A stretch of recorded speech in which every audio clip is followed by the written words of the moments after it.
In the heart of New Orleans' French Quarter stands the infamous Lalaurie Mansion, a grand and elegant residence that hides a chilling history of unspeakable cruelty.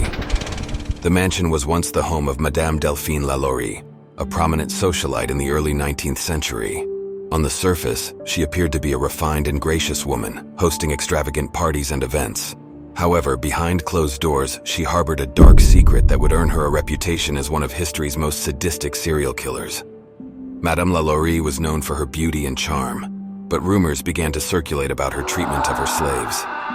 Whispers of mistreatment and abuse grew louder until one day in 1834, a fire broke out in the mansion. As the fire consumed the upper floors, firefighters rushed to extinguish the flames and rescue anyone trapped inside. What they discovered was a scene of unimaginable horror. In a secret chamber hidden away from prying eyes, the firefighters found a group of malnourished and mutilated slaves. Some were chained to the walls, others were shackled in gruesome positions, and some were suspended from the ceiling. They bore the marks of severe beatings, burn wounds, and other unspeakable forms of torture. The sight was so horrifying that some of the firefighters reportedly fainted. The discovery of the torture chamber shocked the community, and a mob of angry citizens descended upon the mansion.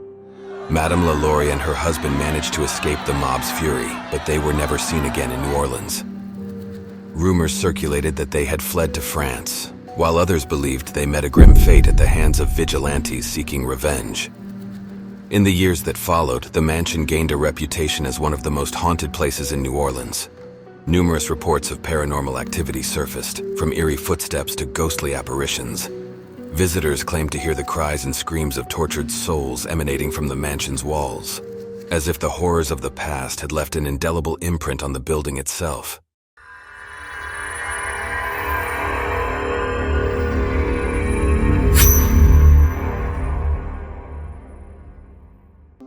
Mark Harrington, an adventurous historian with a fascination for the macabre, had always been drawn to the darker corners of history. So when he learned that the infamous Lalaurie Mansion was up for sale, he saw an opportunity to immerse himself in a real-life mystery. Ignoring the warnings of friends and locals, he purchased the mansion with dreams of uncovering its secrets and finally putting to rest the rumors that shrouded it. As Mark settled into his new home, the atmosphere was eerie but strangely alluring. The mansion's opulent architecture and elegant decor clashed with the sense of unease that seemed to linger in the air. Mark spent his days poring over historical records, trying to piece together the lives of the mansion's former residents. He felt a growing obsession, an urge to understand the darkness that had taken root within its walls. The first few nights were quiet, with only the occasional creaks and groans of an old building. But as Mark delved deeper into his research, strange things began to happen. He would hear faint whispers in empty rooms, the echo of agonized cries that he dismissed as his imagination playing tricks on him. Objects would move when he wasn't looking, and shadows seemed to dance just beyond his line of sight. One evening, while Mark was in the midst of studying old photographs, he heard the distinct sound of footsteps echoing through the hallway.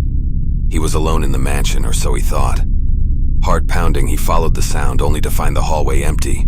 A chill ran down his spine, but he convinced himself it was just his nerves. As days turned into weeks, Mark's obsession grew. He spent sleepless nights wandering the mansion's halls, seeking answers to the mysteries that eluded him. One night, as he explored a hidden corridor, he stumbled upon a locked door. Ignoring his better judgment, he forced the door open, revealing a small chamber that seemed frozen in time. Inside the chamber, Mark found an old wooden chair with restraints, bloodstains on the floor, and faded leather journals.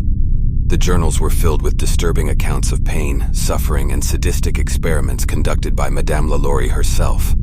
The horror of the revelations left Mark shaken to his core, and a deep sense of dread settled over him. From that point on, the mansion's malevolence seemed to intensify. Shadows took on sinister shapes, and the whispers grew louder, filling Mark's mind with tormenting thoughts. Sleep became impossible, as nightmares of tortured souls consumed his rest. He felt as though the past was reaching out to claim him, to make him a part of its twisted narrative. One night, as Mark sat in the dim light of his study, he heard a voice, faint but unmistakable. It was a plea for help, a tortured whisper that seemed to emanate from the very walls themselves. The mansion seemed to come alive, its history of pain and cruelty manifesting in the most horrifying way. The voice grew stronger and more desperate with each passing night. as if the mansion itself had become a vessel for the agonized souls that had suffered within its walls. Mark's once orderly and inviting study transformed into a chamber of dread, its walls seemingly oozing with a malevolent energy. Shadows twisted and contorted, forming grotesque shapes that seemed to writhe and wail in silent anguish. Mark's sanity began to unravel as the manifestations escalated. Objects moved on their own, propelled by unseen forces, crashing against walls and shattering into pieces. Cold drafts swept through the room, carrying with them the sensation of icy fingers brushing against his skin. The very air grew heavy with despair, making each breath a struggle. One night, as Mark lay in his bed, eyes wide open in fear, he heard footsteps. Footsteps that were not his own. The sound drew closer, a rhythmic, deliberate approach that filled the silence of the mansion. Mark's heart raced, the sound pounding in his ears as the footsteps reached his bedroom door. The door swung open with a creak, revealing a figure with feminine traits standing in the doorway. Her eyes were hollow and filled with malevolence, her lips twisted into a cruel smile. Mark's voice caught in his throat as he tried to speak, paralyzed by the overwhelming terror that gripped him. The room seemed to close in around Mark as the apparition drew nearer, her presence radiating an aura of malevolence that was suffocating. The air grew thick with the stench of decay, and Mark could feel a cold, clammy hand closing around his wrist. He tried to scream, but his voice was swallowed by the oppressive darkness that enveloped him. The encounter with the entity was just the beginning of Mark's torment. Night after night, he was subjected to a relentless barrage of haunting manifestations. He would wake to find his bedsheets tangled around him, constricting like ghostly hands, threatening to suffocate him. Shadows danced on the walls, taking on the forms of tortured figures that seemed to reach out for him. Mark's mind became a battleground between his rationality and the malevolent forces that sought to consume him. Sleep-deprived and racked with fear, he descended into a state of paranoia, unable to discern reality from the nightmarish visions that plagued him. He would see glimpses of mutilated faces in mirrors, hear the anguished cries of the tortured, and feel phantom fingers tracing icy patterns across his skin.